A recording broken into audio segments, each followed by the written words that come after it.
Lots of people have asked me why I'm doing this challenge, and partly it's personal. I'm so grateful to be here, to be strong enough to walk these hills. But more importantly, it's to give something back. Nobody on that mountain knew she was coming. Picture it with me. The summit of Ben Nevis, the highest point in the whole of Britain, wrapped in clouds so thick that climbers joked they could not see a thing. And there, stepping politely off the path to let descending walkers pass, carrying her own pack, asking a shivering stranger if they were warm enough, was Catherine, the Princess of Wales, a future queen. A woman still in recovery from cancer treatment, and here is the detail that should stop you cold. The people who filmed her on that trail said nothing. Not one clip leaked, not one photo was sold. An entire mountain full of ordinary people kept her secret until she chose to tell it herself. Hold on to that. The silence of strangers. Because I am going to come back to it at the very end of this video, and when I do, I promise you it will explain more about the real state of the British monarchy than any palace statement ever could. But there is a second thread I need you to keep in your hand as we walk through this story together, and it is a much stranger one. It concerns a single missing word in a statement put out on behalf of Prince Harry, a word that has appeared in every previous statement of its kind, and which has now quietly vanished. Most of the coverage skated right past it. I did not. We will get there, and when we do, I think you will see why. I believe it may be the most quietly significant royal development of the entire weekend. So let us begin where the weekend began, on a trail in Scotland, with a woman most people would recognize instantly in a tiara, and almost nobody recognized in hiking boots. Catherine has just completed the National Three Peaks Challenge. If you are not British, let me spell out exactly what that means, because the name undersells it badly. The challenge strings together the three highest mountains of Scotland, England, and Wales. Ben Nevis in the Scottish Highlands, Scafell Pike in the Lake District, Snowdon in the mountains of North Wales. Taken together, the hiking alone covers around 23 miles of ascent and descent on rough, steep, unforgiving ground, and that is before you count the long drives between the peaks. People train for months to attempt it. Fit, healthy, young people fail it all the time. Their legs give out, the weather turns, the second mountain breaks them. Now add the part that turns an impressive athletic feat into something close to extraordinary. Catherine took this on while still living in the long shadow of cancer treatment. She has spoken openly about how difficult that journey has been, and anyone who has watched a loved one go through it knows that recovery is not a straight line. It is fatigue that arrives out of nowhere. It is a body you no longer fully trust. It is the private fear, on every hard day, that your strength might not come all the way back. And this woman looked at all of that and decided her answer would be to climb the three tallest mountains in Britain, back to back, in secret. And if you want to feel the scale of the thing in your own legs, try this thought experiment. Tomorrow morning, walk up the tallest hill near your home. Now, imagine doing that, except the hill is the highest mountain in Scotland, in cloud and cold, and when you finish, you do not go home. You travel to England and do it again on Scafell Pike, and then to Wales and do it a third time on Snowdon. And somewhere in your recent past is a course of cancer treatment that would leave most of us struggling with a flight of stairs. That is what she signed up for, quietly, on purpose. That word matters, in secret. Sit with it for a moment, because in the world we are about to walk through, secrecy is the rarest currency there is. There was no press release before she set off, no teaser campaign, no countdown clock, no breathless exclusive placed with a friendly magazine. To attempt something like this, there would have had to be a serious training block stretching back months, long conditioning hikes, strength work, careful planning around her health, and every single bit of it happened without a whisper reaching the public. Think about the discipline that takes, not just from Catherine, but from everyone around her. In an age where royal news leaks like a sieve, an entire operation involving a future queen walking 23 miles up and down 3 mountains stayed completely dark until she herself decided the moment was right. And why did she do it? Not for a documentary crew, not for a product line. When Catherine finally explained herself, Her reasons were, and I am borrowing the phrase every royal watcher used this weekend, pure Catherine. She said the challenge was partly personal, that she was simply grateful to be here and strong enough to walk those hills at all. But she said the bigger reason was to give something back, to acknowledge the incredible work going on up and down the country for people affected by cancer. She spoke about the people she has met who are living with and beyond the disease, and she said something that carries a weight no speechwriter could fake, that she knows personally how difficult that journey is. She dedicated the effort to supporting the Royal Marsden, the cancer charity that is especially dear to her, an organization doing extraordinary work for people living with and beyond cancer. And then she finished it with a personal post on X, written in her own name, that ended with 5 words aimed straight at every person lying awake tonight with a diagnosis hanging over them. Please know you are not alone. I will be honest with you, I have covered this family for a long time, and I have built up a fairly thick skin. That line got through it. Now, here is the part most people get completely wrong about this story. They think the achievement is the mountains. It is not. The achievement is the manner. And to show you what I mean, let me take you back to that summit on Ben Nevis, because the footage that emerged after her announcement is, I would argue, the single most valuable piece of royal film released this year, and not 1 second of it was produced by a palace. It was shot by members of the public, ordinary climbers up in the freezing cloud, who gradually realized that the woman in the walking gear chatting away beside them was the Princess of Wales. In the clips, you can hear her checking on people. How are you doing? Are you not too cold? She laughs with a group about their t-shirts. She teases gently that they have come all this way for a view and found themselves standing inside a cloud instead, unable to see a thing. She tells strangers she is so impressed with them that she will be cheering them on, that she will see them on Snowdon. Tired from a brutal climb, and her first instinct, as one royal watcher put it, was to encourage somebody else. Another commenter simply called her our warrior princess. A third wrote 3 words under the footage that I suspect will follow her for the rest of her life. That is our future queen. And the details in that footage tell you everything. She stepped out of the way of climbers coming down, which any hiker will tell you is proper mountain etiquette, the ascending walker yielding the path. She carried her own pack. There was no ring of obvious bodyguards bulldozing a corridor through the crowds, no barriers, no advance team clearing the summit. Nobody was told to stop filming. A future queen of the United Kingdom stood on the roof of Britain, looking for all the world, like anybody else who had earned that summit with her own 2 legs, because she had. I want you to hold that image because everything that follows in this video only makes sense in contrast to it. And I do mean everything, from a product launch timed with suspicious precision, to a cooking show clip from the other side of the planet, to a security row that will not die, all the way down to a prison office in Palm Beach, Florida, and a set of emails so grim they made even hardened royal reporters wince. This was not a quiet weekend. This was, in my view, the clearest split screen the 2 halves of this family have ever produced, and the timeline when you lay it out hour by hour is damning. So let us lay it out. While Britain was passing around that summit footage like a family photograph, something else was happening on the other side of the Atlantic, and I need you to check the timing for yourself, because the timing is the whole story.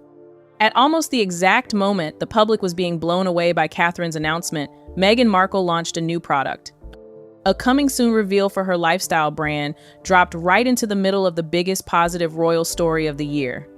Then came the email. A summer entertaining newsletter sent out to her list, in which she suggested that entertaining at home can be a way of feeling a little lighter. And then, as if 2 counter-programming moves were not enough, out came previously unseen footage of Meghan on MasterChef Australia, the cooking competition on Channel 10, teasing her appearance later in the series. In the clip, she delivers the line, "I am rubbing my temples because I cannot understand how this is so good," with the kind of theatrical delivery that one account tracking the couple predicted would provide next-level comedy relief when the episode finally airs. 3 separate pushes, one weekend, all of them landing while the world was watching a cancer survivor descend from a mountain. Now, let me be very clear about what is fact and what is my reading of it, because I take that distinction seriously, and you should demand it from anyone who covers this family. The facts are the timestamps. The product tease, the newsletter, and the MasterChef Australia footage all surfaced as Catherine's story was cresting. That much is simply the record. The interpretation that this was deliberate counter-programming from a woman famously conscious of who is covering what is my analysis, shared, I will say, by an awful lot of people who have watched this exact pattern repeat for years. One account that follows the couple summed up the collective eye roll in 3 words: right on cue. Could it be coincidence? You can decide that for yourself, but ask yourself this: if you ran a lifestyle brand and your entire commercial strategy depends on warm public feeling, would you choose the precise news cycle in which the most beloved woman in Britain announces she climbed 3 mountains for a cancer charity to say, by the way, new product coming soon? Either it is the worst marketing calendar in the industry, or the calendar was never about marketing at all. It was about presence. About refusing to let a single royal news cycle pass without inserting herself into it. And here is where I want to pull this story out of the gossip column and into something bigger, because I think this weekend accidentally staged one of the cleanest experiments you will ever see in what you might call the attention economy, the marketplace where every public figure, every brand, every creator is fighting for the same scarce resource, which is your focus. In that economy, there are 2 basic strategies. The first is to demand attention. You schedule the drop, you send the email, you tease the footage, you interrupt. The second is to earn attention. You go away, do something genuinely hard, in genuine silence, and let the story arrive on its own legs. Business schools could teach this weekend as a case study, because both strategies ran head-to-head on the same days, aimed at the same audience, and the result was not close. It was a wipeout. Catherine did not send a single email, and she owned every front page. Meghan sent the email, launched the product, released the clip, and the overwhelming public response, where there was a response at all, was a kind of weary recognition. Oh, her, again. Now, one royal watcher captured it with an image so perfectly cruel, I have to share it. Catherine, she wrote, is out there climbing mountains in more ways than one, while Meghan was once filmed sliding down one on her backside. And yes, that second part is real. There is genuinely old footage of Meghan on a hike, cheerfully scooting downhill on her bottom, and it resurfaced this weekend as the internet did what the internet does. Is it a little unkind? Probably. Is it, as that commenter suggested, weirdly symbolic of their respective approaches to life? One grinding upward under her own power, the other looking for the easiest way down while the cameras roll? I laughed, and then I realized I was laughing because it rang true. But I promised you more than jokes, so here's the part of this that I think actually matters, the part the quick reaction videos will not give you. The product launch failed, not because the product is bad. I have no idea whether the product is good.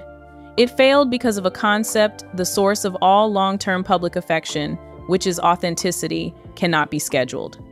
Catherine's weekend worked because nothing about it was designed to be seen. The proof is in the sequence. Train in secret, climb in secret. Announce only when it is finished, and only to point the spotlight somewhere useful, at the Royal Marsden, at cancer patients, at the message you are not alone. The public can smell the difference between a person doing something and a person performing something, and no amount of production budget has ever fooled that instinct for long. And this is my honest, and perhaps slightly contrarian, read of the whole affair. Most coverage frames this as a rivalry, 2 duchesses locked in eternal combat, and frankly, that framing is good business for people like me. But I do not think what happened this weekend was a rivalry. A rivalry requires 2 competitors in the same event. What this weekend proved, in my view, is that the competition ended some time ago, and only one of them noticed. Catherine is no longer competing with Meghan. She is competing with the history books with the memory of the most admired royals of the past century. Meghan is competing for shelf space. Those are not the same sport. They are not even played in the same building. And the saddest detail of the entire weekend is that only one of the two women appears to know it, because you do not counter-program an opponent you have already beaten, and you certainly do not counter-program one you consider irrelevant. The product drop was not a show of strength. Read properly, it was a confession. There is one more layer here before we move on, and it is the one that genuinely touches me. Think about what that summit footage did for the people in it. Every climber Catherine stopped to encourage on Ben Nevis walked down that mountain with a story they will tell for the rest of their lives. She posed for a group picture. She chatted. She made a brutal day on a cold hill feel like an occasion. That is what royalty is actually for, when it works. It is a machine for making ordinary moments feel touched by history. And she operated that machine flawlessly, without a single member of staff visible, while recovering from cancer, on legs that had already carried her up the better part of 23 miles of Britain. So that is the split screen. On one side of it, substance. On the other, a coming soon graphic. But do not go anywhere, because the gap between these two worlds is about to get wider. And the next stop is the strange, slow-motion collapse of Prince Harry's Great British Homecoming, where that missing word I told you about at the start is waiting for us. Before we get there, though, there is a young man I need to introduce properly, because while all of this noise was happening, the future of the entire institution quietly stepped forward, and he is nearly as tall as his mother. His name is Prince George, and this weekend, almost lost underneath the mountain coverage, the Prince and Princess of Wales released something genuinely significant. A new photograph of Catherine with George, in which the future king is now nearly as tall as his mother, followed by footage of the two of them together. And the reason for the release matters just as much as the images themselves. It was Armed Forces Day, and the accompanying message honored the courage, skill, and dedication of everyone who has served and continues to serve, past and present. Notice the pattern, because by now, you should be able to spot it from a mile away. The Wales family does not release private glimpses of their children to sell anything, to soften a scandal, or to feed an algorithm. They guard those children ferociously, and rightly so, given the size of the spotlight trained on them. When they do open the door a crack, it is attached to something larger than themselves. A national day of gratitude, a cause, a duty. George appearing beside his mother on Armed Forces Day is not content. It is an early lesson, conducted in public, in what the job actually is. And there are lovely small details for those of us who collect them. George, reportedly, is genuinely fascinated by this world. At a lunch honoring veterans of the Second World War, the young prince apparently peppered the old soldiers with questions about the war and about the aircraft they flew and maintained. He is said to love model airplanes from that era, so when you see him marking Armed Forces Day beside his mother, you are not watching a child wheeled out as a prop. You are watching a boy whose actual interests are being gently braided into his future role, which is, when you think about it, exactly how you raise a king without breaking a child. Soon enough, he will be heading off to Eton, and these public glimpses will become rarer and more precious still. Watch him closely in the coming years. The monarchy you and I will grow old with is standing in that photograph, already looking his mother level in the eye. Then, as if the Wales operation wanted to demonstrate that it can carry the past as gracefully as the future, came Prince William's contribution. The British Cabinet Office announced the launch of the Queen Elizabeth Digital Memorial, a new national collection of archive material and records about the late Queen, including memories submitted by people who knew her and by the wider public, gathered together on an official memorial website where anyone can add their own. And to launch it, William recorded a short video that royal watchers have been quietly passing around all weekend because we so rarely hear him speak about his grandmother this way. In it, William says that while he had the privilege of knowing the late Queen better than most, some of his fondest memories of her come from Windsor. He describes quiet afternoons having tea with his grandmother and grandfather at the castle, chatting and sharing stories, and seeing how completely at ease she was there, surrounded by family and her much-loved dogs and horses. He remembers watching her ride in the great park well into her later years, a side of Granny, as he calls her, that the world rarely saw, off-duty. Relaxed, utterly at home, and then he delivers the line that made half the country smile, that to this day she has given him a love of tea time that I never knew I needed. It is a small video, it will not lead any bulletins, but I want to flag why I think it is quietly clever and why the timing is not an accident either. The late Queen's legacy has taken collateral damage lately, dragged sideways by the endless disgrace swirling around Prince Andrew, which we will be forced to wade into shortly, and I do mean forced. Against that backdrop, the smartest possible move is exactly this one. Do not argue, do not defend. Simply remind people who she actually was through the eyes of a grandson describing tea with his granny, and then invite millions of ordinary people to add their own memories to a permanent national archive. It turns nostalgia into participation. It is soft power executed so lightly you barely notice it is power at all. Which brings me to the theory I promised you. The one idea I want you to take away from this video, even if you forget everything else, because once you see it, you will never be able to unsee it in royal coverage again. I call it request versus demand. Everything the Wales side of this family achieved this weekend, the mountain, the summit footage, the Armed Forces Day release, the memorial launch, operated on the logic of the request. Catherine did not command the climbers on Ben Nevis to keep her secret. She did not send lawyers up the mountain.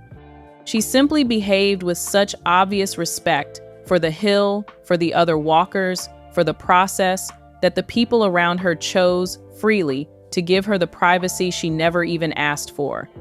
The hiking community has its own quiet code, its own etiquette, and she honored it, yielding the path, carrying her pack, treating strangers as equals, and the community answered in kind. Every single video stayed private until after she made her own announcement. Nobody had to be silenced, because everybody wanted to be silent. That is what genuine respect purchases, and it cannot be bought any other way. Now hold that up against the other model, the demand. Demands for security, demands for privacy, issued through publicists, at volume. Demands to be covered, and then demands not to be covered, sometimes within the same week. The demand model treats the public, the press, and even the family as vending machines that must be shaken until the desired treatment falls out. And the tragedy of it, the genuinely instructive tragedy, is that the demand model does not merely fail, it actively destroys the thing it is demanding. Because deference that is extracted is worthless, and everyone can feel it, which is why the demands have to keep escalating. Meanwhile, one woman walks up a mountain saying please and thank you, and an entire trail full of strangers builds a wall of silence around her for free. Request versus demand. Keep it in your pocket, because we are now heading straight into the demand economy at full volume. It is time to talk about Prince Harry, a homecoming that keeps collapsing under its own choreography, and that missing word. To understand the mess, you need the short version of a long saga. Prince Harry has been signaling a return visit to the United Kingdom with his children, and the entire thing has become tangled, yet again, in the argument he never stops having, the argument about protective security. This weekend, a spokesperson for Harry gave a fresh statement reported by The Sun, insisting that the issue has never been accommodation, but rather what the statement called appropriate and proportionate protective security, and adding that Harry continues to explore every available option for the visit to proceed safely and to give his children the opportunity to enjoy the UK. Read that again, slowly, and ask the obvious question. Who exactly said the issue was accommodation? Because I have been following this story as closely as anyone alive, and I cannot find a single serious voice claiming the problem is where the family would sleep. Everybody already knows the answer to that one. The king has long made clear that protection at royal residences is available, that there are fully secured royal palaces where the family could stay, protected around the clock while they are not out at public events. You and I might have our own opinions about that generosity, but the offer is not in dispute. So the statement is answering an accusation nobody made, which is one of the oldest misdirection tricks in the public relations playbook. When you cannot win the argument you are in, loudly win an argument nobody started. Then came the longer version of the statement published in full, Where Else, by People magazine, the couple's outlet of choice. It argues that an independent risk assessment, one that the Security Review Board itself decided was necessary back last November, has still not taken place, and that it is therefore difficult to understand how the proportionality of the current arrangements can be credibly maintained without it. And then it repeats the key sentence. The Duke continues to explore every available opportunity to enable the visit to proceed safely and to give his children the opportunity to enjoy the UK. The Duke. The children. The children. The Duke. Do you hear it yet? Do you hear what is not there? The wife. That is the missing word I promised you at the start of this video.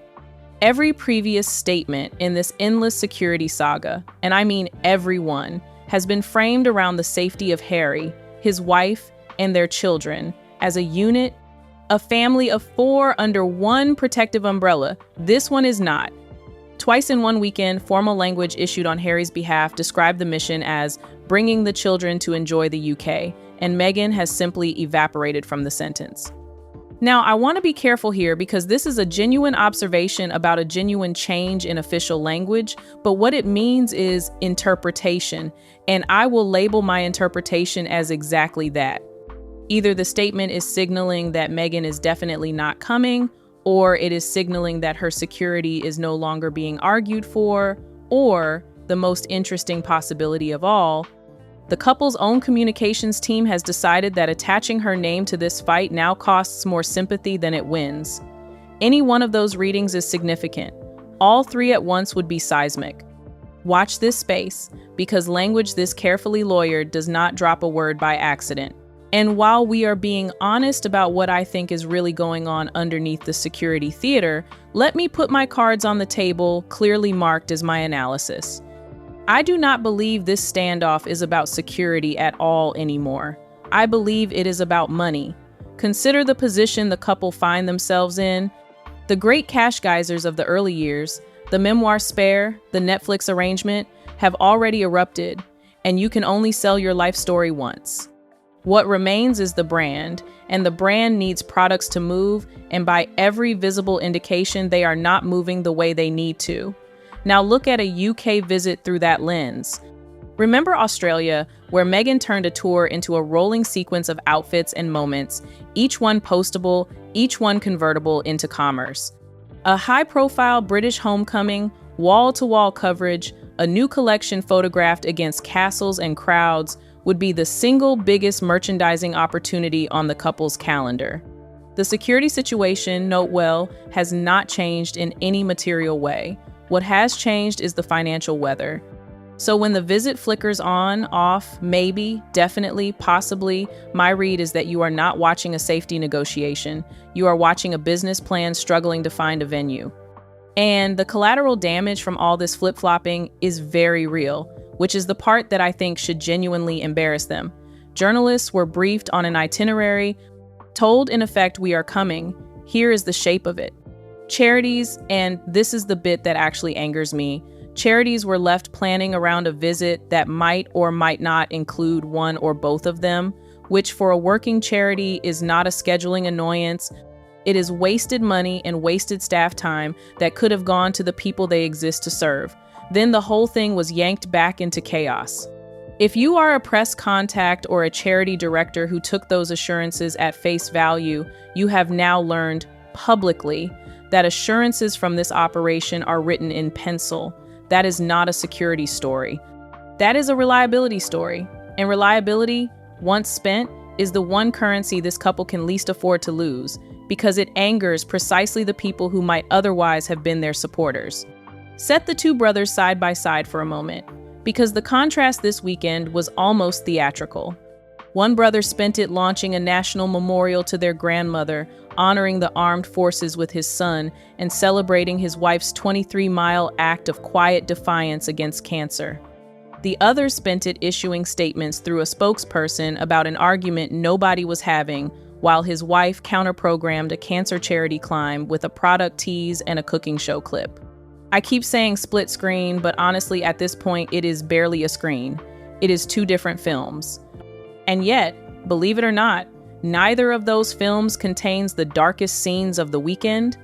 Because while all of this was unfolding, the Telegraph published something about the wider family that made my jaw genuinely drop. And I say that as someone who thought this particular story had lost the power to shock me. We need to talk about Sarah Ferguson, Jeffrey Epstein, and a fake office in Palm Beach. Here's what the Telegraph exclusively revealed. Sarah Ferguson, the former Duchess of York, visited Jeffrey Epstein while he was actually serving his prison sentence for child sex offenses, not after his release. We already knew the grim, well-documented fact that she later took her daughters, Beatrice and Eugenie, to see him after he got out. This is different and worse. This was a convicted sex offender, months into his sentence, and a member of the extended royal family arranging to drop in for tea.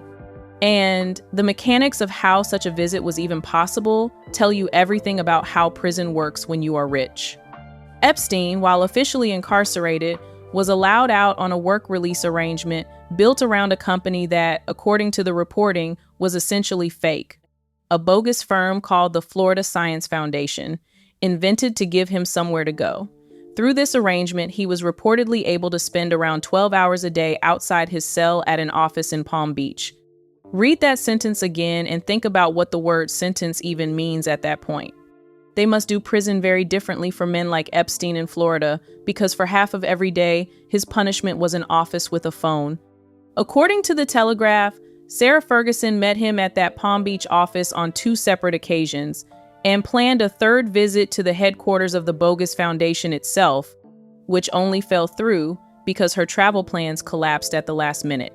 The reporting also states that Lord Mandelson, the British politician, phoned Epstein at that office, and on one occasion video called him there while staying in the financier's New York mansion, which is its own scandal quietly folded inside this one. But it is the emails that will stay with you. In April of 2009, roughly 9 months into Epstein's sentence, Sarah wrote to the convicted sex offender asking whether she could stop by for a quick cup of tea, and signed off, "Love Sarah the Redhead." He replied with directions, noting the office was just 10 minutes from the airport, and followed up 2 days later to tell her she looked great. She then dropped off documents connected to an initiative of her mother's involving the army, and 5 days after that, she wrote to him again, calling him her dear, spectacular, and special friend, telling him he was a legend, that she was proud of him, and thanking him for looking after her so well. Proud of him. He was in prison at that moment for child sex offenses, and she was a mother of 2 young daughters. I want to offer the fairest possible framing, and then I want to tell you what I actually think. The fair framing is that we all know from years of reporting that money almost certainly sat at the center of the Ferguson and Epstein relationship, that Sarah was chronically broke, and Epstein was a man who bought access to exactly her kind of world. My view, plainly labeled as my view, is that this is precisely what makes it inexcusable, rather than explaining it away, because it means the calculation was made consciously. Weigh the man's crimes on one side, weigh his checkbook on the other, and the checkbook won twice, with a third visit planned. That is not a lapse in judgment. That is a value system written down in emails with a cheerful sign-off. And it should disturb the monarchy today just as much as it should have disturbed it then, for a reason that goes beyond the Yorks. Because institutions do not usually die of one scandal. They die of tolerated patterns. The pattern here is a family unit that drifted out of duty and into pure extraction, using royal status as collateral for cash, and a palace that kept trying to manage it rather than end it. Remember that as recently as Easter of last year, the king was still visibly attempting to rehabilitate Andrew and Sarah, folding them back into the family frame, Easter of last year, after everything already known. That is the detail I genuinely cannot get my head around. And it is why this weekend's revelation is not really about 2009 at all. It is about whether the institution has learned anything since. Which brings me to the parallel that some royal watchers are already drawing out loud, and I will draw it too, carefully, as analysis and as a warning rather than an accusation. Look at the trajectory. A royal couple, pushed to the margins, with expensive tastes and a shrinking income, starts making decisions purely through the lens of money, and each decision is a little more corrosive than the last, until one day you find the emails. The question being whispered across royal circles is a simple one. In a couple of decades, where exactly do Harry and Meghan end up on that same road? I am not saying the destinations are identical, and I sincerely hope they never rhyme. But the direction of travel, status converted into cash, duty converted into product, family converted into content, is uncomfortably familiar, and this weekend, with the product drops timed against a cancer climb and the security statements dissolving into a business calculation, the resemblance got a little harder to laugh off.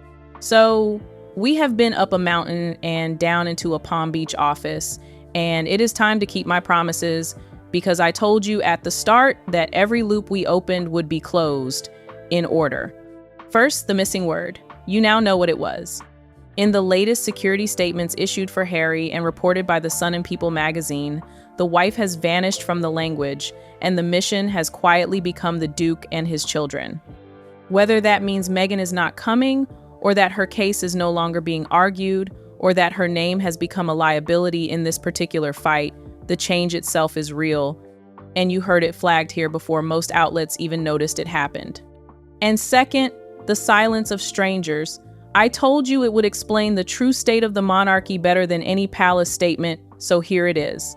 The health of a crown has never really been measured in castles, carriages, or communiques. It is measured in what ordinary people do when they hold power over a royal and nobody is watching. This weekend, dozens of ordinary hikers held exactly that power. Any one of them could have sold a clip of a future queen, mid-recovery, unguarded on a mountainside, and every single one of them chose to wait, out of nothing but respect, until she had told her own story her own way. No lawyer arranged that, no spokesperson demanded it, no product could buy it.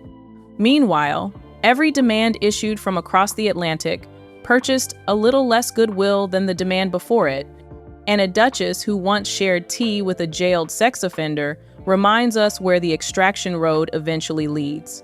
The monarchy is not saved by statements.